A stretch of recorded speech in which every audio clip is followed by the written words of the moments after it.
সুপ্রিয় শিক্ষার্থীরা, সরকারি এডওয়ার্ড কলেজ পাবনার পক্ষ থেকে সকলকে স্বাগত জানাচ্ছি পদার্থবিজ্ঞান প্রথম পত্র অনলাইন ক্লাসে। আজকে আমাদের এটি চতুর্থ অধ্যায় অর্থাৎ নিউটনিয়ান বলবিদ্যার উপরে একাদশ অনলাইন ক্লাস। ক্লাসের প্রথমে আমরা দেখে নেব সর্বশেষ অর্থাৎ দশম অনলাইন ক্লাসে আমরা কি শিখে এসেছিলাম। সর্বশেষ অনলাইন ক্লাসে আমাদের আলোচ্য সূচিতে প্রথমেই ছিল টর্ক, কৌণিক ত্বরণ এবং জড়তার ভ্রামকের মধ্যে যে গাণিতিক সম্পর্ক। আমরা দেখেছি টর্ককে যদি টাউ দ্বারা, কৌণিক ত্বরণকে আলফা দ্বারা এবং জড়তার ভ্রামককে যদি আই দ্বারা প্রকাশ করা হয়, সেক্ষেত্রে আমরা একটি সমীকরণের মাধ্যমে এদের সম্পর্ককে প্রকাশ করতে পারি। সেটা হচ্ছে টাউ সমান সমান আই আলফা, অর্থাৎ কৌণিক ত্বরণ ও জড়তার ভ্রামকের যে গুণফল সেটি আসলে টর্কের পরিমাপক। এরপরে আমরা যেটি দেখেছি সেটি হচ্ছে টর্কের সঙ্গে কৌণিক ভরবেগের যে গাণিতিক সম্পর্ক সেটি, এবং টর্কের সঙ্গে কৌণিক ভরবেগের যে গাণিতিক সম্পর্ক সেখানে আমরা দেখে এসেছি যে কৌণিক ভরবেগকে সময়ের সাপেক্ষে যদি আমরা ডিফারেন্সিয়েট করি, সময়ের সাপেক্ষে ব্যবকলন করি, সেক্ষেত্রে আমরা হচ্ছে টর্ক পাই, অর্থাৎ কৌণিক ভরবেগের পরিবর্তনের হার যেটি সেটি হচ্ছে টর্ক। এরপরে আমরা হচ্ছে কেন্দ্রমুখী বলের ধারণাটি লাভ করেছি এবং এরপরে আমরা কেন্দ্র বিমুখী বলের ধারণা লাভ করেছি। দুই ক্ষেত্রে আমরা এর সংজ্ঞাটি জেনেছি, কিভাবে এটি নির্ণয় করা যায় অর্থাৎ এর গাণিতিক রাশিমালাটি জেনেছি। এরপরে আমরা যেটি দেখেছি যে কেন্দ্রমুখী বল এবং কেন্দ্র বিমুখী বল প্রকৃতিতে কোথায় কোথায় অবস্থান করে, অর্থাৎ আমরা কিছু উদাহরণের মাধ্যমে দেখেছি যে প্রকৃতিতে কোথায় কোথায় আমরা কেন্দ্রমুখী এবং কেন্দ্র বিমুখী বলকে দেখতে পাই। তাহলে প্রিয় শিক্ষার্থীরা, এই ছিল আমাদের সর্বশেষ অনলাইন ক্লাসে আলোচ্য সূচি। এবারে আমরা হচ্ছে আবার সর্বশেষ ক্লাসটি যেখানে আমরা শেষ করেছিলাম, অর্থাৎ দশম অনলাইন ক্লাসে আমরা যেখানে শেষ করেছিলাম, আমরা ঠিক সেখান থেকেই আমাদের আজকের এই একাদশ অনলাইন ক্লাসের আলোচনাটি শুরু করব। সর্বশেষ অনলাইন ক্লাসের সর্বশেষ অংশে আমরা জেনে এসেছিলাম কেন্দ্র বিমুখী বল সম্পর্কে, অর্থাৎ এমন একটি বল যেটি হচ্ছে বৃত্তাকারে এভাবে যদি কোনো একটি বস্তু ঘুরতে থাকে, ভরযুক্ত বস্তু যদি ঘূর্ণায়মান থাকে, সেক্ষেত্রে ব্যাসার্ধ বরাবর কেন্দ্রের বিপরীত দিকে অর্থাৎ ব্যাসার্ধ বরাবর বাইরের দিকে যে প্রতিক্রিয়া বলটি কাজ করে তাকে আমরা বলেছিলাম কেন্দ্র বিমুখী বল। এখানে যেমন আমরা ছবিতে দেখতে পাচ্ছি একজন ক্রীড়া বিশেষজ্ঞ, একজন ক্রীড়াবিদ, তিনি হচ্ছে একটি হ্যামার থ্রো করতে চাইছেন এবং সে কারণে একটি বৃত্তাকার পথে শিকল দিয়ে বাঁধা একটি ভারী লোহার গোলককে তিনি এভাবে ঘোরাচ্ছেন। যেহেতু এভাবে ঘোরাচ্ছেন, অর্থাৎ এই শিকল বরাবর কিন্তু একটি কেন্দ্র বিমুখী বল কাজ করছে, যে কারণে হ্যামারটি সারাক্ষণ বাইরের দিকে ছিটকে যেতে চাইছে। তাহলে আমরা যদি একটু বইয়ের ভাষায় কি শিখেছিলাম সেটি আবার একটু দেখে আসি।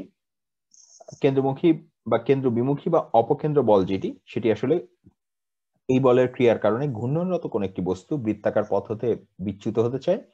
এটি মূলত কেন্দ্রমুখী বলের প্রতিক্রিয়া স্বরূপ উদ্ভূত, অর্থাৎ এটির মান আসলে ঠিক কেন্দ্রমুখী বলের সমান এবং বিপরীত।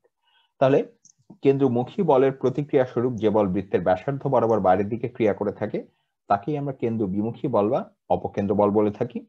এই বল হচ্ছে অবশ্যই ব্যাসার্ধ বরাবর বাইরের দিকে ক্রিয়াশীল থাকে। তাহলে কেন্দ্র বিমুখী বলের যে রাশিমালা, এটি আমরা সর্বশেষ অনলাইন ক্লাসে দেখেছি যে আসলে কেন্দ্রমুখী বলের রাশিমালা এবং কেন্দ্র বিমুখী বলের রাশিমালাটি হুবহু একই, অর্থাৎ এম ভরের একটি বস্তু যদি আর ভরের একটি বৃত্তাকার পথে ভি সম দ্রুতিতে আবর্তনরত থাকে, সেক্ষেত্রে কেন্দ্র বিমুখী বল এফ সমান সমান M V square divided by R. আমরা কি পেয়েছিলাম? আমরা পেয়েছিলাম কেন্দ্র বিমুখী বল এফ সমান সমান M V square divided by R. তাহলে এই রাশিমালাটি আমরা আজকের ক্লাসে কোথাও কোথাও ব্যবহার করব এবং তার মাধ্যমে কিছু ব্যবহারিক সমস্যার সমাধান করবার চেষ্টা করব। তাহলে প্রিয় শিক্ষার্থীরা, প্রথমে আমরা একটি ব্যবহারিক সমস্যা দেখি, সেটি হচ্ছে বক্র পথে সাইকেলের গতি কেমন হয় সেটি। আমরা প্রথমে একটি ছবি দেখে নিই। এখানে আমরা কি দেখতে পাচ্ছি? এখানে আমরা খুবই পরিচিত একটি মুখকে দেখতে পাচ্ছি। তিনি মহাবিজ্ঞানী আলবার্ট আইনস্টাইন। শুধু ফিজিক্সের দুনিয়াতে নয়, শুধু পদার্থবিজ্ঞানের ছাত্র এবং শিক্ষকদের কাছে নয়, তিনি সারা বিশ্বের কাছেই একজন পরিচিত মুখ। এখানে আমরা দেখতে পাচ্ছি আলবার্ট আইনস্টাইন একটি সাইকেল চালাচ্ছেন, বাইসাইকেল চালাচ্ছেন, এবং এটিও দেখতে পাচ্ছি তিনি কিন্তু অনুভূমিকের সাথে ঠিক উলম্ব অবস্থানে নেই। এখন এই যে সাইকেল, যে কখনো কখনো তোমরা যারা সাইকেল চালাও তারা খুব ভালোভাবে জানো যে সাইকেলকে সবসময় যে উলম্ব অবস্থানে চালাতে হয় তা নয়, বাঁক নেওয়ার সময় আমাদের অবশ্যই সাইকেলকে যে কোনো একদিকে কাত করতে হয়। কেন কাত করতে হয় সেটির উত্তর আসলে আছে আমাদের সর্বশেষ অনলাইন ক্লাসে। তাহলে আমরা যদি একটু দেখে আসি, এই যে এটি মনে করো একটি বক্রপথ, এই যে এখানে একটি সরল অংশ, এখানে একটি সরল অংশ এবং মাঝখানে একটি বক্র অংশ। আমরা যদি আরেকটু পরিষ্কার করে লাল রং দিয়ে এঁকে দেখাই, এই যে এই বরাবর এখানে একটি বক্র অংশ রয়েছে, এই যে এই অংশটুকু হচ্ছে বক্র অংশ, অর্থাৎ এটিকে প্রায় আমরা একটি বৃত্তের অংশ হিসেবে নিতে পারি। যে বৃত্তের আমরা ধরে নিচ্ছি যে বৃত্তটির ব্যাসার্ধ হচ্ছে আর ব্যাসার্ধের, এখন এই বরাবর যদি কোনো একটি সাইকেল গতিশীল হতে চায়, সে কি করবে? এখানে সরল রাস্তা, এখানেও সরল রাস্তা, অর্থাৎ সে যেটি করবে প্রথমে সে সোজাসুজি এইভাবে আসবে, এরপরে এইভাবে সে একটি বাঁক নেবে এবং তারপরে আবার সোজাসুজি যাবে। অর্থাৎ এই যে তার যে গতিপথটি কিন্তু কোনোভাবেই সরলরৈখিক নয়। এই গতিপথটির এই অংশটুকু হচ্ছে একটি বক্রপথ বা একটি বৃত্তাকার পথ। তাহলে সম্পূর্ণ পথটিকে যদি আমরা একবারে দেখতে চাই, এই যে এইরকম ভাবে তাকে যেতে হবে। প্রথমে সোজাসুজি আসবে, তারপরে এইভাবে বৃত্তাকার একটি পথে বেঁকে যাবে, তারপরে আবার সোজাসুজি যাবে। এই অংশে এবং এই অংশে তার কোনো সমস্যা নেই, কিন্তু এইখানের অংশটিতে, অর্থাৎ যেখানে সে বৃত্তাকার পথ বরাবর গতিশীল আছে, এখানে কিন্তু অবশ্যই একটি কেন্দ্র বিমুখী বল সে অনুভব করবে। কি অনুভব করবে? সে একটি কেন্দ্র বিমুখী বল অনুভব করবে। যেহেতু কেন্দ্র বিমুখী বল অনুভব করবে, সেখানে অবশ্যই কেন্দ্রমুখী বলের একটি সরবরাহ থাকতে হবে, নইলে সাইকেলটি রাস্তা থেকে ছিটকে পড়ে যাওয়ার আশঙ্কা রয়েছে। আমরা এখানে যেটি দেখতে পাচ্ছি যে মহাবিজ্ঞানী আলবার্ট আইনস্টাইন যে কাজটি করছেন, তিনি হচ্ছে সাইকেলটিকে একদিকে হেলিয়ে কেন্দ্র বিমুখী বলের বিপরীতে একটি কেন্দ্রমুখী বলের যোগান দিচ্ছেন। তাহলে প্রিয় শিক্ষার্থীরা, আমরা যদি একটু গাণিতিকভাবে দেখে নেই যে এটি কিভাবে কাজ করে থাকে। দেখো, বক্রপথের সাইকেলের গতির আমরা প্রথমে একটি ছবি দেখে নিই। এই যে এখানে আরেকটি পরিষ্কার ছবি, এখানে একজন বাইসাইকেল চালক, এখানে একটি সাইকেল, এবং আমরা দেখতে পাচ্ছি যে সাইকেলটি অনুভূমিকের সাথে স্পষ্টভাবেই কাত হয়ে রয়েছে, কারণ তিনি একটি বাঁক ঘুরছেন। তাহলে দেখো, নিউটনের তৃতীয় সূত্র থেকে আমরা যেটি জেনে এসেছি যে প্রতিটি ক্রিয়ার একটি সমান এবং বিপরীত প্রতিক্রিয়া রয়েছে। অর্থাৎ এই যে সাইকেল আরোহীর যে ভর আছে এবং ভরের কারণে তার যে ওজন আছে, সেটি অবশ্যই ভূমির ওপরে একটি চাপ প্রয়োগ করছে, ভূমির ওপরে একটি বল প্রয়োগ করছে, এবং সেই বলের বিপরীতে ভূমি অবশ্যই তাকেও একটি প্রতিক্রিয়া বল প্রদান করছে। অর্থাৎ সাইকেল এবং সাইকেল আরোহীর ভরের কারণে সেটি ভূমির ওপরে বা যেখানে সাইকেলটি চালানো হচ্ছে সেখানকার মাটির ওপরে একটি এই কোনাকুনি, যেহেতু সাইকেলটি কোনাকুনি অবস্থান করছে, তাই এর বলটির অবস্থান এরকম কোনাকুনি, এবং তার যে প্রতিক্রিয়া বল সেটি যেহেতু সমান এবং বিপরীত। আমরা যদি একটু চিহ্ন দিয়ে দেখাই, এখানে দেখো এখানে কি কি আছে। এখানে আছে যে সাইকেল সহ যে আরোহীর ভর, একে আমরা বলছি এম। সাইকেল সহ আরোহীর যে ওজন, সেটিকে আমরা এম কে জি দ্বারা গুণ করলে ওজন পাই, অর্থাৎ ডব্লিউ হচ্ছে এম জি। আমরা ধরে নিচ্ছি যে এখানে সাইকেলের যে দ্রুতি সেটি হচ্ছে ভি, বক্রপথের যে বক্রতার ব্যাসার্ধ সেটি হচ্ছে আর, অর্থাৎ একটু আগে আমরা যে ছবিটি দেখে আসছিলাম এরকম বাঁকা একটি পথ, সেটি যে বৃত্তের অংশ, সেই বৃত্তটির ব্যাসার্ধকেই আমরা বলছি বক্রতার ব্যাসার্ধ, সেটি হচ্ছে আর। সাইকেলের উপরে, এই যে যেটি নিয়ে আমরা কথা বলছিলাম, সাইকেলের উপরে রাস্তার যে প্রতিক্রিয়া বল তাকে আমরা প্রকাশ করছি আর দ্বারা, এবং আর এর সঙ্গে উলম্ব রেখার যে মধ্যবর্তী কোণ সেটিকে প্রকাশ করছি থিটা দ্বারা। তাহলে আমরা যদি একটু চিত্রের মাধ্যমে দেখে নিই, এই যে এখানে এই যে আমরা একটি লাল তীর চিহ্ন দ্বারা একটি বল প্রকাশ করলাম, একটি ভেক্টর প্রকাশ করলাম, এটি হচ্ছে সাইকেলের উপরে রাস্তার প্রতিক্রিয়া বল। দেখো সাইকেলটি ক্রিয়া দিচ্ছে কোন দিকে? সাইকেলটি ক্রিয়া দিচ্ছে নিচের দিকে, অর্থাৎ নিচের দিকে সে চাপ দিচ্ছে, নিচের দিকে একটি বল প্রয়োগ করছে। সেই বলের বিপরীতে রাস্তাও ঠিক সমান এবং বিপরীত প্রতিক্রিয়া বল দিচ্ছে। সেই বলটিকে আমরা এই লাল দাগ দ্বারা চিহ্নিত করলাম। এখন খেয়াল করো, এই যে আর এর সঙ্গে উলম্ব রেখার যে মধ্যবর্তী কোণ সেটি হচ্ছে থিটা। থিটা আসলে কোনটি? এই যে এখানে যদি আমরা আর কে দুটি অংশে ভাগ করি, এদিকে একটি অংশ এবং এদিকে একটি অংশ, অর্থাৎ আমরা আসলে আর কে উলম্ব এবং অনুভূমিক অংশে ভাগ করলাম। এখন আমরা এই থিটাটি যদি একটু ছবিতে দেখে নেই, মূল থিটা হচ্ছে আসলে এইখানে। কোনটি? এই যে সাইকেলটি যত ডিগ্রি কোণে উলম্বের সাথে কাত হয়ে গেছে, নরমালি সাইকেল কি হওয়ার কথা? স্বাভাবিকভাবে সাইকেলটি হচ্ছে ঠিক উলম্ব একটি রেখা বরাবর অবস্থান করার কথা, সোজাসুজি অবস্থান করবার কথা। সেই যখন একটি বাঁক ঘোরার সময় সেটি যখন এভাবে থিটা কোণে কাত হয়ে যায়, এখন এই কোণটি যদি থিটা হয়, তার অর্থ এই কোণটির মানও আসলে থিটা, অর্থাৎ এটি আসলে থিটা। এখন দেখো এখানে আমরা এই যে আর এর দুটি উপাংশ নিয়েছি, এদিকে একটি উপাংশ, এদিকে একটি উপাংশ। এটি আমরা গাণিতিকভাবে জানি যে আমাদের থিটা যেদিকে, সেই সংশ্লিষ্ট দিকের যে উপাংশ সেটি হচ্ছে আর কস থিটা দ্বারা আমরা প্রকাশ করতে পারি, এবং এই দিকের যে উপাংশ সেটিকে আমরা আর সাইন থিটা দ্বারা প্রকাশ করতে পারি। এই হিসাবটি আমরা যখন ভেক্টর সংক্রান্ত অধ্যায়, অর্থাৎ দ্বিতীয় অধ্যায় যখন আমরা পড়ে এসেছি, তখন আমরা এটি শিখে এসেছি। তাহলে আমরা কি বলতে পারি? আর এর যে অনুভূমিক উপাংশ সেটি হচ্ছে আর সাইন থিটা, আর এর যে উলম্ব উপাংশ সেটি হচ্ছে আর কস থিটা। ঠিক আছে? তাহলে এখন দেখো এই আর সাইন থিটা এবং আর কস থিটার ক্ষেত্রে এখানে কিন্তু এরাই একমাত্র বল নয়, এর বাইরে আরো দুটি বল আছে। কি আছে? এই যে সাইকেল সহ আরোহীর যে ওজন, অর্থাৎ mg, এটি সবসময় উলম্বভাবে নিচের দিকে, অর্থাৎ পৃথিবীর কেন্দ্রের দিকে কাজ করে। পৃথিবীর যেটি আকর্ষণ সেটি তো ওজন। তাহলে এই যে ওজনটি কাজ করবে হচ্ছে আর কস থিটার ঠিক বিপরীতে, অর্থাৎ এই নিচের দিকে এইদিকে, এবং আর সাইন থিটা যেটি অর্থাৎ সেটি হবে হচ্ছে কেন্দ্রমুখী বল mv স্কয়ার বাই আর। এই যে এটি হচ্ছে কেন্দ্রের দিকে, কারণ ঠিক এদিকে হচ্ছে কেন্দ্র বিমুখী বলের কারণে সে ছিটকে যাওয়ার কথা, অর্থাৎ এইদিকে তার ঘূর্ণনের কারণে একটি কেন্দ্র বিমুখী বলের সৃষ্টি হয়েছে। ঠিক আছে, এই যে আর সাইন থিটার ঠিক বিপরীত দিক বরাবর কাজ করছে কেন্দ্র বিমুখী বল, অর্থাৎ যেটিকে আমরা mv স্কয়ার বাই আর দ্বারা প্রকাশ করতে পারি। আর কস থিটার ঠিক বিপরীত দিকে অর্থাৎ উলম্বভাবে নিচের দিকে কাজ করছে, এই বরাবর কাজ করছে তার ওজন অর্থাৎ mg। এখন এই অবস্থানে যদি সাম্যাবস্থা বজায় থাকে, অর্থাৎ কোনো দিকে কোনো বলই যদি বেশি হয়ে না যায়, অর্থাৎ সব দিকের বলগুলোর যে লব্ধি সেটি যদি শূন্য হয়ে থাকে, তখন আমরা কি বলতে পারি? তখন আমরা বলতে পারি অবশ্যই আর কস থিটাকে mg এর সমান হতে হবে, এবং অবশ্যই আর সাইন থিটাকে mv স্কয়ার বাই আর এর সমান হতে হবে। অর্থাৎ আমরা বলতে পারি যে আর কস থিটা সমান সমান mg এবং আর সাইন থিটা সমান সমান mv স্কয়ার বাই আর। দেখো, এর যে কোনো একটি যদি কম বেশি হয়, যদি আর কস থিটাটি বেশি হয় তার অর্থ সাইকেলটি লাফিয়ে উঠবার কথা ছিল, যদি ওজনটি বেশি হয় তার অর্থ মাটিতে সাইকেলটি ঢুকে যাওয়ার কথা ছিল। আবার আর সাইন থিটার মানটি যদি বেশি হয় তাহলে সাইকেলটি এদিকে ঠাস করে কাত হয়ে পড়ে যাওয়ার কথা ছিল। আর এই যে এমভি স্কয়ার বাই আর যদি বেশি হয়, সেক্ষেত্রে সাইকেলটির এই দিক বরাবর বাইরের দিকে ছিটকে যাওয়ার কথা ছিল। কোনোটি যদি না ঘটে তার অর্থ এদের প্রত্যেকের মান হচ্ছে সমান, ফলে সাইকেলটি একটি সাম্যাবস্থায় আছে, বলের সাম্যাবস্থায় আছে। সে কারণে আমরা বলতে পারছি যে যদি সাম্যাবস্থায় থাকে সেক্ষেত্রে আর কস থিটা সমান সমান এমজি এবং আর সাইন থিটা সমান সমান mv স্কয়ার বাই আর হতে হবে। তাহলে এটি যদি সমান হয়, দেখো আমাদের এখানে আর এর তো কোনো প্রয়োজন নেই, আমরা জানতে চাইছি থিটার মানটি কত। অর্থাৎ আমরা যদি আর সাইন থিটাকে এই যে এই প্রথম সমীকরণটিকে যদি আমরা এই দ্বিতীয় সমীকরণ দিয়ে ভাগ করি, তখন আমরা পাবো R sine theta divided by R cos theta. অর্থাৎ এই যে এই দুটিকে যদি আমরা একটিকে দিয়ে এই যে আর সাইন থিটাকে যদি আর কস থিটা দ্বারা ভাগ করি, আর এবং আর কাটাকাটি হয়ে যাবে, আমরা কি পাবো? আমরা পাবো sine theta by cos theta, অর্থাৎ সাইন এবং কজ এর যে অনুপাত সেটি আসলে ট্যান থিটা, এবং এখানে আমরা পাচ্ছি mv square by R divided by mg। এখন এই m টি কিন্তু দুই ক্ষেত্রে একই, সেটি হচ্ছে সাইকেল সহ যে আরোহীর ভর, সেটি হচ্ছে m, অর্থাৎ আমাদের m এবং m ও কাটাকাটি হয়ে যাচ্ছে।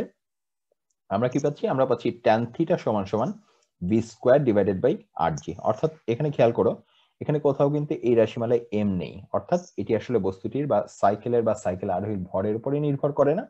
এটি যে কোনো ভরের সাইকেল বা যে কোনো ভরের সাইকেল আরোহীর ক্ষেত্রেই এই কোণটি হচ্ছে সমান। এটি কার কার উপর নির্ভর করে? এটি হচ্ছে ভি এর উপরে নির্ভর করে, অর্থাৎ কত বেগে ঘোরা হচ্ছে।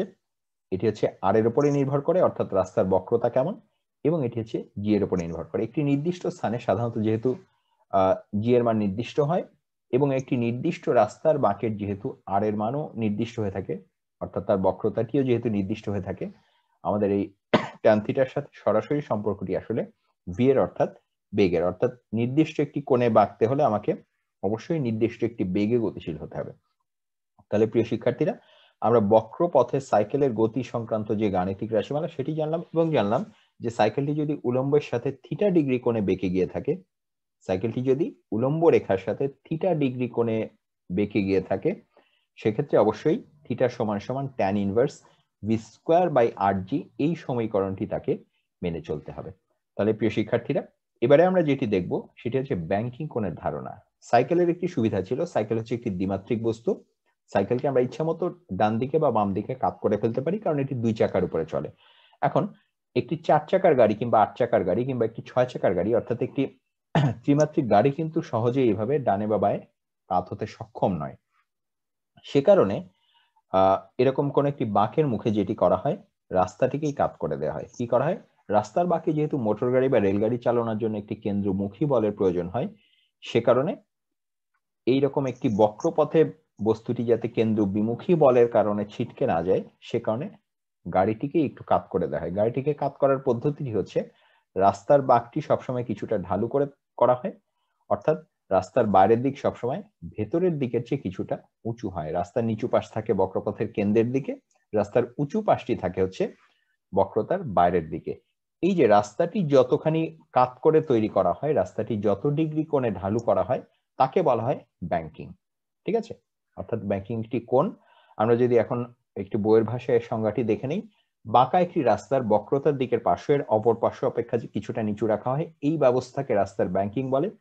অনুভূমিক রেখার সঙ্গে ওই রাস্তাটির উপরিতল যেই কোণটি উৎপন্ন করে তাকে আমরা বলে থাকি ব্যাংকিং কোণ। তাহলে আমরা যদি একটু চিত্রের মাধ্যমে দেখে নিই, মনে করি যে রাস্তার যে ভেতরের পাশ সেটি হচ্ছে বাইরের পাশের অপেক্ষা এইচ উচ্চতায় অবস্থিত। এই যে এখানে আমরা একটি রাস্তার প্রস্থচ্ছেদ দেখি পাশ থেকে, এই যে এই লাল দাগটি হচ্ছে রাস্তার প্রস্থ, এটি হচ্ছে বাঁকের বাইরের দিক, এটি হচ্ছে বাঁকের ভেতরের দিক, এবং এই যে এই এই যে নীল রেখাটি হচ্ছে একটি অনুভূমিক রেখা, এবং এই যে সবুজ অংশটি হচ্ছে এই যে বাইরের প্রান্ত এবং ভেতরের প্রান্তের মধ্যে উচ্চতার পার্থক্য, অর্থাৎ এই যে এটুকু হচ্ছে আমার এইচ, এটি হচ্ছে রাস্তার প্রস্থ ডি, এবং এই কোণটিকে আমরা বললাম থিটা। আমরা কি বলেছিলাম, অনুভূমিকের সাথে রাস্তাটি যেই কোণ উৎপন্ন করবে তাকেই আমরা বলছি ব্যাংকিং কোণ। অর্থাৎ আমরা যদি এই যে এই ত্রিভুজটি, যেটি একটি সমকোণী ত্রিভুজ, এখান থেকে যদি হিসাব করি, দেখো এখানে ডি দ্বারা যেটি আমরা চিহ্নিত করছি সেটি আসলে এই সমকোণী ত্রিভুজের অতিভুজ, এইচ দ্বারা যেটিকে চিহ্নিত করছি সেটি আসলে থিটার বিপরীত কোণ, দুঃখিত, বিপরীত বাহু, অর্থাৎ এটি আসলে ত্রিকোণমিতির ভাষায় এটি হচ্ছে লম্ব, অর্থাৎ ডি এবং এইচ এর যে গাণিতিক অনুপাত সেটি আসলে সাইন অনুপাত, অর্থাৎ আমরা বলতে পারি যে সাইন থিটা সমান সমান এইচ ডিভাইডেড বাই ডি। আমরা জানি সাইন থিটার সংজ্ঞা হচ্ছে লম্ব এবং কোন একটি সমকোণী ত্রিভুজে লম্ব এবং অতিভুজের অনুপাতকেই আমরা সাইন দ্বারা প্রকাশ করে থাকি, অর্থাৎ এই যে এটি হচ্ছে আমাদের এই ত্রিভুজের লম্ব এবং এটি হচ্ছে আমাদের এই ত্রিভুজের অতিভুজ, অর্থাৎ এই যে লম্ব ডিভাইডেড বাই অতিভুজ বা এইচ ডিভাইডেড বাই ডি, এই অনুপাতটি হচ্ছে সাইন থিটা।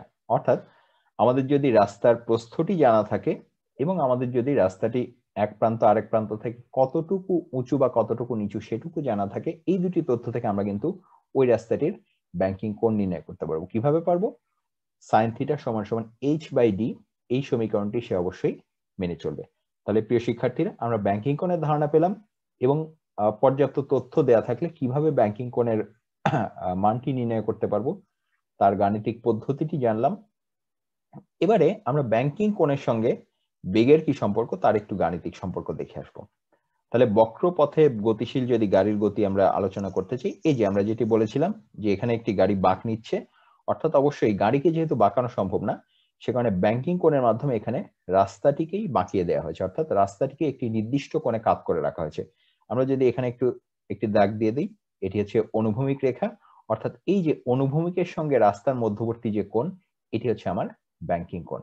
এখন আগের মতোই খেয়াল করো, এখানেও কিন্তু এই যে গাড়িটির যে ভর, সেটি আরোহী সহ গাড়িটির ভর যদি এম হয়, অর্থাৎ তার অবশ্যই একটি ওজন আছে এবং সেই ওজনটি নিচের দিকে কাজ করবে, এবং রাস্তাটি যেহেতু কাত হয়ে আছে সে রাস্তার উপরে চাপটিও প্রয়োগ করবে, কিন্তু রাস্তার উপর বলটিও প্রয়োগ করবে হচ্ছে এই কোণাকোণি ভাবে, অর্থাৎ রাস্তাটিও গাড়ির উপরে পাল্টা যে বলটি প্রয়োগ করবে, অর্থাৎ যাকে আমরা প্রতিক্রিয়া বল বলছি, গাড়ির উপরে রাস্তার প্রতিক্রিয়া বল বলছি, সেটিও কিন্তু কাজ করবে এভাবে কোণাকোণি বরাবর। তাহলে আমরা যদি একটু ছবির মাধ্যমে দেখি, এই যে এই বরাবর হচ্ছে আমার রাস্তার যে প্রতিক্রিয়া বল গাড়ির উপরে, সেটি হচ্ছে এই লাল দাগ বরাবর কাজ করছে। আগের মতোই আমরা হচ্ছে এর দুটি উপাংশ ব্যবহার করতে পারি, একটি হচ্ছে অনুভূমিক উপাংশ আর একটি হচ্ছে উলম্ব উপাংশ। তাহলে এখন এই যে রাস্তার ব্যাংকিং কোণ যদি থিটা হয়, অর্থাৎ এই যে এই রেখার সাথে, অর্থাৎ রাস্তার যে পৃষ্ঠ তার সঙ্গে অনুভূমিক রেখার মধ্যবর্তী কোণটি যদি থিটা হয়, গাণিতিকভাবে আমরা দেখতে পারি যে এই কোণটি আসলে থিটা। কেননা আমরা যদি এই তলটিকে যদি থিটা কোণে ঘুরিয়ে দেই, তাহলে কিন্তু এই অভিলম্বটিও ঠিক থিটা কোণেই ঘুরে যাওয়ার কথা।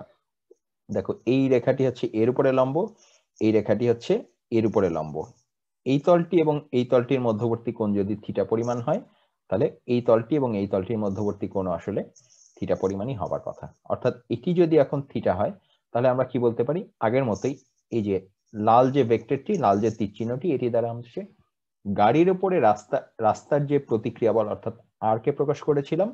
তাহলে আর এর দুটি উপাংশ, এই যে থিটা যেহেতু এদিকে আছে, অর্থাৎ আর কস থিটা উপাংশটি আসবে এদিকে এবং আর সাইন থিটা উপাংশটি আসবে এদিকে, অর্থাৎ আমরা বলতে পারি যে আর এর যে অনুভূমিক উপাংশ সেটি হচ্ছে আর সাইন থিটা এবং আর এর যে উলম্ব উপাংশ সেটি হচ্ছে আর কস থিটা। তাহলে প্রিয় শিক্ষার্থীরা, আমরা আর কে দুটি উপাংশ দ্বারা ভাগ করতে পারলাম। এখন খেয়াল করো, আগের মতোই এদের কাজটি কি, এই যে গাড়িটি যে এখানে এভাবে কাত হয়ে গেল, গাড়িটি যে এখানে বাঁক নিচ্ছে, গাড়িটির ওজন কাজ করছে কিন্তু ঠিক লম্ব বরাবর নিচের দিকে, উলম্ব বরাবর নিচের দিকে, অর্থাৎ আর কস থিটার বিপরীত দিকে। এখন এই বরাবর যদি কোনো বলের যদি প্রাধান্য না থাকে, অর্থাৎ বল দুটি যদি সাম্য অবস্থায় থাকে, তাহলে অবশ্যই আর কস থিটা এবং এমজি কে সমান হতে হবে। যদি আর কস থিটার মান বেশি হয় সেক্ষেত্রে গাড়িটি আকাশের দিকে উড়ে যেত, যদি এমজি এর মান বেশি হতো সেক্ষেত্রে গাড়িটি কিন্তু মাটির মধ্যে গেঁথে যেত। যেহেতু কোনোটিই হচ্ছে না তার অর্থ অবশ্যই আর কস থিটা এবং এমজি একে অপরকে প্রশমিত করছে, একে অপরকে ব্যালেন্স করছে, অবশ্যই এদের মান হচ্ছে সমান। একইভাবে এখানে আবার এই যে এটি হচ্ছে বাঁকের বাইরের দিক, অর্থাৎ এই বরাবর একটি কেন্দ্র বিমুখী বল এর উপরে কাজ করবে। এই কেন্দ্র বিমুখী বলটি অবশ্যই আর সাইন থিটা দ্বারা প্রশমিত হবে। আমরা জানি যে কেন্দ্র বিমুখী বলের যে রাশিমালা সেটা হচ্ছে mv স্কয়ার ডিভাইডেড বাই আর। যদি গাড়িটি m ভরের হয়ে থাকে এবং বাঁকের ব্যাসার্ধ যদি r হয়ে থাকে এবং সেটি যদি v দ্রুতিতে গতিশীল হয়ে থাকে, তাহলে আমরা কি জানি? আমরা সর্বশেষ অনলাইন ক্লাসে দেখে এসেছি, আজকের ক্লাসের প্রথম অংশে আমরা আবার একটু রিভিউ করেছি যে কেন্দ্র বিমুখী বলের মান হচ্ছে mv square divided by r। অর্থাৎ এখানে কেন্দ্র বিমুখী বলের মান যদি mv স্কয়ার বাই r হয়, এটিকে অবশ্যই r sin থিটাকে অবশ্যই ঠিক mv স্কয়ার বাই r এর সমানই হতে হবে। যদি যে কোনো একটি বেশি হতো, যদি mv স্কয়ার বাই r অর্থাৎ কেন্দ্র বিমুখী বলটি যদি বেশি হয় তাহলে গাড়িটি এদিকে ছিটকে যাবে। যদি r sin থিটাটি বেশি হতো সেক্ষেত্রে কিন্তু গাড়িটি উল্টে এই বক্রতার ভেতরের দিকে পড়ে যেত। যেহেতু কোনোটিই হচ্ছে না, অর্থাৎ এরা সাম্যাবস্থায় আছে বা একজন আরেকজনকে প্রশমিত করছে, তার অর্থ অবশ্যই r sin থিটা এবং mv স্কয়ার বাই r এই দুজনের মান হচ্ছে সমান। অর্থাৎ শুধুমাত্র এই দুজনের মান সমান হলেই এটি ঘটা সম্ভব। তাহলে প্রিয় শিক্ষার্থীরা, আমরা যদি একটু গাণিতিকভাবে দেখি এখানে কি হচ্ছে, অর্থাৎ আমরা বলতে পারি যেহেতু এরা সমানভাবে কাজ করছে, এরা যেহেতু একজন আরেকজনকে ব্যালেন্স করছে, যেহেতু এরা একজন আরেকজনকে প্রশমিত করছে, অবশ্যই আর কস থিটা সমান সমান এমজি। এই যে আর কস থিটা কাজ করছে উলম্ব রেখা বরাবর উপরের দিকে, এমজি কাজ করছে উলম্ব রেখা বরাবর নিচের দিকে, অর্থাৎ অবশ্যই আর কস থিটা এবং এমজি এর মান হচ্ছে সমান। একইভাবে আর সাইন থিটা এবং এমভি স্কয়ার বাই আর এরা যেহেতু অনুভূমিক রেখা বরাবর কাজ করছে, অবশ্যই আর সাইন থিটা এবং এমভি স্কয়ার বাই আর এর মানও সমান। আমরা কি পেলাম? আমরা পেলাম আর কস থিটা সমান সমান এমজি, এবং আমরা এটিও পেলাম যে আর সাইন থিটা সমান সমান MV square divided by R. তাহলে এখানে আমাদের তো আর এর কোনো প্রয়োজন নেই। আমরা যেটি বের করতে চাইছি সেটি হচ্ছে এখানে ব্যাংকিং কোণের সঙ্গে বেগের সম্পর্কটি কি। তাহলে দেখো, এই যে ব্যাংকিং কোণকে রেখে যদি আমরা অপ্রয়োজনীয় রাশি বাদ দিতে চাই, এখানে খুব সহজ একটি পদ্ধতি আছে, গাণিতিক পদ্ধতি। এখানে যেহেতু আমরা দুইটি অংশ পেয়েছি, একটি আর কস থিটা এবং আর সাইন থিটা, আমরা যদি আর সাইন থিটাটিকে আর কস থিটা দ্বারা ভাগ করে দেই, অর্থাৎ এই সমীকরণটিকে যদি আমরা এই সমীকরণ দ্বারা ভাগ করি, বাম পক্ষে আমরা কি পাবো? বাম পক্ষে আমরা পাবো R sine theta divided by R cos theta. দেখো, এই ভগ্নাংশের উপরেও আর আছে, নিচেও আর আছে, অর্থাৎ আর আর কাটা, আমরা পাবো sine theta by cos theta. আর এদিকে কি ছিল? ডান পক্ষে এখানে ছিল এমভি স্কয়ার বাই আর, আর এটির ডান পক্ষে ছিল এমজি, অর্থাৎ MV square by R divided by MG. এখানে এম এবং এম, দেখো এখানেও এম বলতে আমরা বুঝিয়েছি গাড়ির ভর, এখানেও কিন্তু এম বলতে বুঝিয়েছি গাড়িটির ভর, অর্থাৎ এই এম এবং এই এম কিন্তু পরস্পর কাটাকাটি হয়ে যাচ্ছে।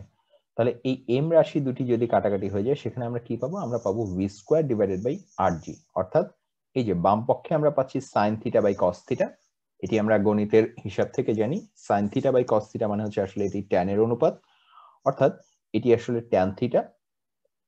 এবং ডান পক্ষে আমরা এম এম কাটাকাটি যাওয়ার পরে আমরা পাচ্ছি V square divided by R G. অর্থাৎ আমরা বাম পক্ষে কি পেলাম? আমরা সমীকরণটির বাম পক্ষে পাচ্ছি ট্যান থিটা, ডান পক্ষে পাচ্ছি ভি স্কয়ার বাই আর জি। দেখো, আমরা এই যে থিটার সঙ্গে কিন্তু ভি এর একটি সম্পর্ক পেয়ে গিয়েছি। তাহলে আমরা বলতে পারি যে থিটা সমান সমান tan inverse V square divided by R G. এখন একটু খেয়াল করো যে কোন একটি নির্দিষ্ট রাস্তার ক্ষেত্রে তার বক্রতাটি অবশ্যই নির্দিষ্ট। রাস্তা নিশ্চয়ই সকাল বিকাল তার আকৃতি বদল করে না। নির্দিষ্ট একটি স্থানে জি এর মানও একটি ধ্রুব রাশি, অর্থাৎ আর এবং জি দুজনেই কিন্তু ধ্রুব রাশি। 3 নম্বর অংশ যেটি, সেটি হচ্ছে থিটা। রাস্তা একটি হচ্ছে স্থায়ী স্থাপনা। সো তুমি যখনই কোন একটি রাস্তাকে নির্দিষ্ট কোণে বাঁকা করে, অর্থাৎ কোন একটি ব্যাংকিং কোণে বাঁকা করে রাস্তাটিকে বানাবে, সেটিও নিশ্চয়ই সকাল বিকাল তার কোণ পরিবর্তন করবে না, সেটি একটি স্থায়ী স্থাপনা। অর্থাৎ কোন একটি নির্দিষ্ট রাস্তার ক্ষেত্রে কিন্তু তার ব্যাংকিং কোণের মান অর্থাৎ থিটার মানও নির্দিষ্ট। তাহলে দেখো, এখানে আমরা একটি সম্পর্ক পেয়েছি যে থিটা সমান সমান tan inverse V square divided by R G. এখানে মোট 4টি রাশি রয়েছে, একটি হচ্ছে থিটা, একটি হচ্ছে ভি, একটি হচ্ছে আর, একটি হচ্ছে জি। এখন থিটা, আর এবং জি এই 3টি রাশি যদি কোন একটি ক্ষেত্রে ধ্রুব হয়ে থাকে, তার অর্থ অবশ্যই ভি কেও কিন্তু ধ্রুব রাশি হতে হবে, অর্থাৎ ভি আমাদের সর্বোচ্চ যে বেগ সেটি অবশ্যই একটি ধ্রুব রাশি হবে। তোমরা হয়তো হাইওয়ের পাশে অর্থাৎ খুব গতিশীল কোনো রাস্তার পাশে কখনো কখনো দেখবে রাস্তায় যেখানে যেখানে বাঁক আছে, বাঁকের আগে পরে কোথাও কোথাও বলা থাকে যে সর্বোচ্চ গতিসীমা 40 কিলোমিটার পার ঘন্টা, কিংবা সর্বোচ্চ গতিসীমা 60 কিলোমিটার ঘন্টা, কিংবা সর্বোচ্চ গতিসীমা 80 কিলোমিটার পার ঘন্টা।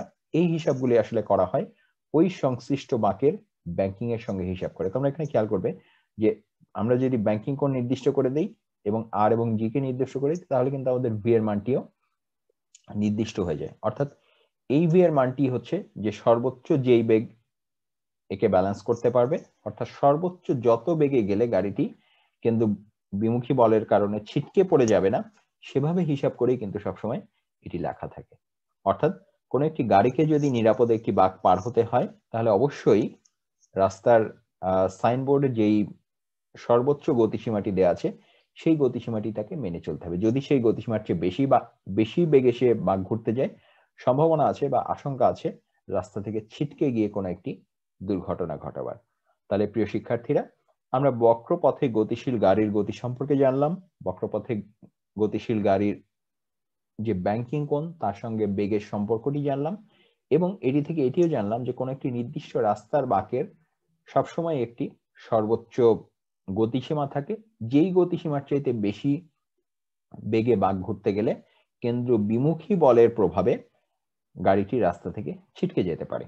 তাহলে প্রিয় শিক্ষার্থীরা, এবারে আমরা যেটি দেখব, আমরা আজকে যেটি শিখে আসলাম সেটি অনুসারে এবারে আমরা একটি গাণিতিক সমস্যা দেখব, অর্থাৎ ব্যাংকিং সংক্রান্ত একটি গাণিতিক সমস্যাকে আমরা সমস্যা দেখব এবং সেটির সমাধান করবার চেষ্টা করব। তাহলে প্রথমে আমরা স্ক্রিনের সমস্যাটিকে দেখে নেই।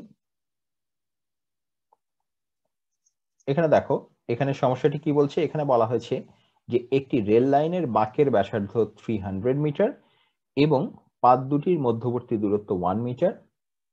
এরপরে কি বলা হয়েছে? এরপরে বলা হয়েছে একটি ট্রেন ওই লাইনে 60 কিলোমিটার পার ঘন্টা বেগে নিরাপদে চালাতে হলে ভেতরের পাত অপেক্ষা বাইরের পাত কতটুকু উঁচু করতে হবে। আমাদের উদ্দীপকের কি কি তথ্য দেওয়া আছে?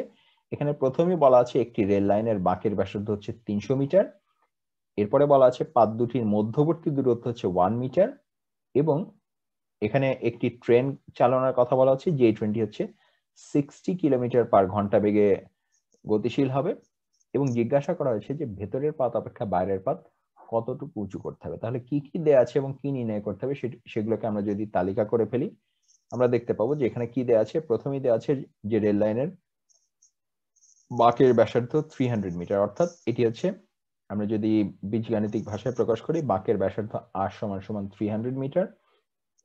এরপরে বলা আছে পাত দুটির মধ্যবর্তী দূরত্ব হচ্ছে 1 মিটার, অর্থাৎ পাত দুটির মধ্যবর্তী দূরত্বকে আমরা d দ্বারা প্রকাশ করে থাকি, d = 1 মিটার।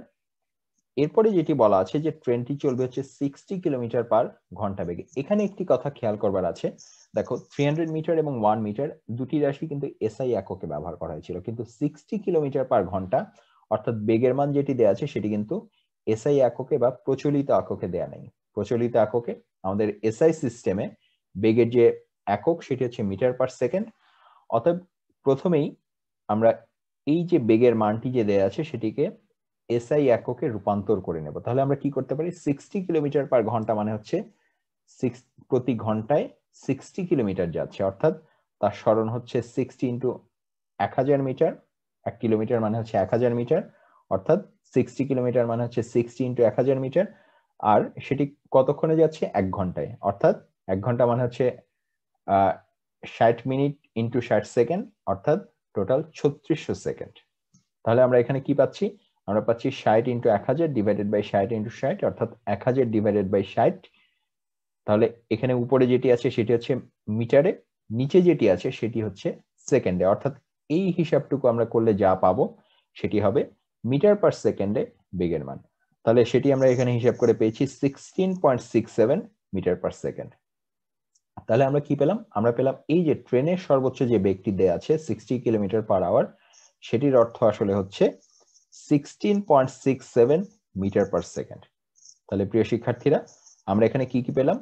ট্রেনের বেগ পেয়ে গেলাম v, ট্রেন বাঁকের ব্যাসার্ধ r পেয়ে গেলাম, পাত দুটির মধ্যবর্তী দূরত্ব d পেয়ে গেলাম, এবং আমাদের জানতে হবে যে এখানে কত উঁচু করলে, অর্থাৎ এই যে ভেতরে এবং বাইরের পাতগুলি এই বাঁকে কতটুকু উঁচু নিচু করলে আমাদের এই বাঁকটি এই বেগে ঘোরার জন্য নিরাপদ হবে।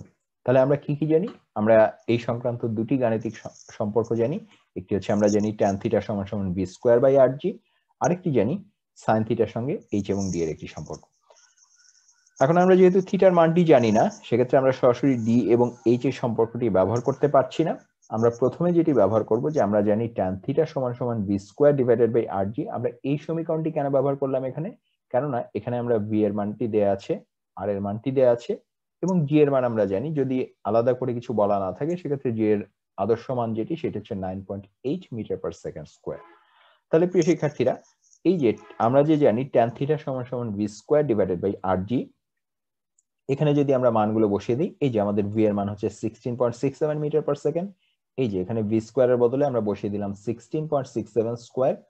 এরপরে এই যে r এর বদলে আমরা বসিয়ে দিলাম 300 এবং g এর বদলে আমরা বসিয়ে দিলাম 9.8। তাহলে এটি এরপরে আমরা হিসাব করলে পাই যে থিটা মানে হচ্ছে tan ইনভার্স 0.094, অর্থাৎ থিটা সমান সমান 5.39 ডিগ্রি। আমরা কি পেলাম? আমরা পেলাম থিটা সমান সমান 5.39 ডিগ্রি। এবারে আমরা যদি একটু ছবি এঁকে দেখি, এই যে এটি হচ্ছে আমাদের রাস্তার প্রস্থচ্ছেদ পাশ থেকে, এই যে এটি হচ্ছে রাস্তার নিচু প্রান্ত, এটি হচ্ছে রাস্তার বাইরের প্রান্ত অর্থাৎ উঁচু প্রান্ত। এই যে OB এর যে দূরত্ব এটি হচ্ছে d, অর্থাৎ আমরা আমাদের কিন্তু উদ্দীপকের যে তথ্য সেখানে কিন্তু আমরা জেনেছি ইতিমধ্যে যে পাত দুটির মধ্যবর্তী দূরত্ব d হচ্ছে 1 মিটার, অর্থাৎ এই যে এই OB এর দূরত্বটি হচ্ছে 1 মিটার এবং এই যে উঁচু প্রান্তটি নিচু প্রান্ত থেকে কতটুকু উচ্চতায় অবস্থিত অর্থাৎ h এর মান কত সেটি কিন্তু আমাদের জানা নেই। সেটি আমাদের এই গাণিতিক সমস্যার নির্ণেয় রাশি। তাহলে এই ত্রিভুজের ক্ষেত্রে আমরা এখন কি পাচ্ছি? এটি হচ্ছে আমাদের ব্যাংকিং কোণ থিটা, যার মান আমরা ইতিমধ্যে নির্ণয় করেছি যে এই বেগে নিরাপদে চলতে হলে আমাদের ব্যাংকিং কোণকে হতে হবে 5.39 ডিগ্রি। তাহলে এটি যদি আমাদের থিটা হয়ে থাকে, এটি যদি আমাদের d হয়ে থাকে এবং এটি যদি আমাদের h হয়ে থাকে, তাহলে আমরা কি বলতে পারি? আমরা বলতে পারি h সমান সমান d sin থিটা। কারণ আসলে এই যে h ডিভাইডেড বাই d মানে হচ্ছে sin থিটা। তাহলে d কে যদি আমরা ওই পাশে নিয়ে যাই সমীকরণে, তখন আমরা পাবো h সমান সমান d sin থিটা। তাহলে h সমান সমান যদি d sin থিটা হয়, যে এখান থেকে আমরা থিটার মানটি নির্ণয় করেছি এবং d এর মানটি আমাদের উদ্দীপকের যে তথ্য সেখানে দেয়া আছে, অর্থাৎ আমরা এখন হিসাব করে ফেলতে পারি যে h সমান সমান 1 ইনটু sin 5.39 অর্থাৎ 0.094 মিটার বা 0.094 মিটার মানে হচ্ছে 9.4 সেন্টিমিটার। ঠিক আছে, এটিকে যদি কেউ মিটারে রাখো তাতেও সমস্যা নেই, কেউ যদি সেন্টিমিটার কিংবা মিলিমিটার নিয়ে যাও তাতেও সমস্যা নেই, দুটি ব্যবহারযোগ্য। তাহলে আমরা কি পেলাম? আমরা পেলাম যে এই যে এখানে জিজ্ঞাসা করা হচ্ছে ভেতরের পাত অপেক্ষা বাইরের পাতকে কতটুকু উঁচু করতে হবে। আমরা কি হিসাব করে কি পেলাম? আমরা হিসাব করে পেলাম যে ভেতরের পাত থেকে যে বাইরের পাত তাকে 9.4 সেন্টিমিটার উঁচু করতে হবে। অর্থাৎ এই যে এটি হচ্ছে আমাদের ট্রেনের দুই প্রান্ত, এখানে হচ্ছে একটি লাইন অবস্থিত, এখানে আরেকটি লাইন অবস্থিত। ভেতরের লাইন থেকে বাইরের লাইনটি অর্থাৎ ভেতরের ট্রেনের লাইনের পাত থেকে বাইরের পাতটি 9.4 সেন্টিমিটার উচ্চতায় অবস্থিত হলে ওই বাঁকে অর্থাৎ 300 মিটার ব্যাসার্ধ বিশিষ্ট বাঁকটিতে 60 কিলোমিটার পার ঘন্টা বেগে গতিশীল একটি ট্রেন নিরাপদে পার হতে পারবে। অন্যথায় সেটি যদি কম বেশি হয় সেক্ষেত্রে দুর্ঘটনা ঘটবার একটি আশঙ্কা রয়েছে। তাহলে প্রিয় শিক্ষার্থীরা, আমরা আজকের ক্লাসে কেন্দ্র বিমুখী বলের যে ব্যবহার, একটি দেখলাম হচ্ছে সাইকেল চালনার ক্ষেত্রে বক্রপথে, এরপরে আমরা দেখলাম যে বক্রপথে গাড়ি চালনার ক্ষেত্রে সম্পর্কটি দেখলাম। এরপরে আমরা কি দেখলাম? এরপরে আমরা হচ্ছে ব্যাংকিং নামে নতুন একটি রাশির কথা জানলাম, যেটি হচ্ছে একটি রাস্তাকে বক্রপথের ক্ষেত্রে একটি রাস্তাকে অনুভূমিকের সাথে কত ডিগ্রি কোণে বেঁকিয়ে তৈরি করতে হয়, কত ডিগ্রি কোণে ঢালু করে তৈরি করতে হয়, সেই পরিমাণটিকে আমরা সেই ঘটনাটিকে আমরা বলছি ব্যাংকিং। এবং যত ডিগ্রি কোণে কাত করে তৈরি করা হয় রাস্তাকে সেই কোণটিকে আমরা বলছি ব্যাংকিং কোণ। এবং এই ক্ষেত্রে আমরা দুটি গাণিতিক সম্পর্ক দেখেছি এবং দেখেছি যে বেগের সঙ্গে থিটার একটি সম্পর্ক আছে, সেটি হচ্ছে tan থিটা সমান সমান v স্কয়ার বাই rg। এবং এই সম্পর্ক থেকে আমরা এটিও টের পেয়েছি যে কোন একটি নির্দিষ্ট ব্যাংকিং এর জন্য একটি সর্বোচ্চ নিরাপদ গতিসীমা রয়েছে, অর্থাৎ থিটা নির্দিষ্ট করে দেওয়া মাত্র কিন্তু v এর মানটিও নির্দিষ্ট হয়ে যায়, অর্থাৎ v এর একটি সর্বোচ্চ গতিসীমা থাকে। তাহলে প্রিয় শিক্ষার্থীরা, আমাদের আজকের এই একাদশ অনলাইন ক্লাসটি চতুর্থ অধ্যায়ের উপরে এখানেই শেষ করছি। পরবর্তী অনলাইন ক্লাসের আগ পর্যন্ত সবাই সুস্থ থাকো, নিরাপদে থাকো এবং অবশ্যই পরিবারের সকলকে নিয়ে কোভিড ভাইরাসের হাত থেকে দূরে থাকো।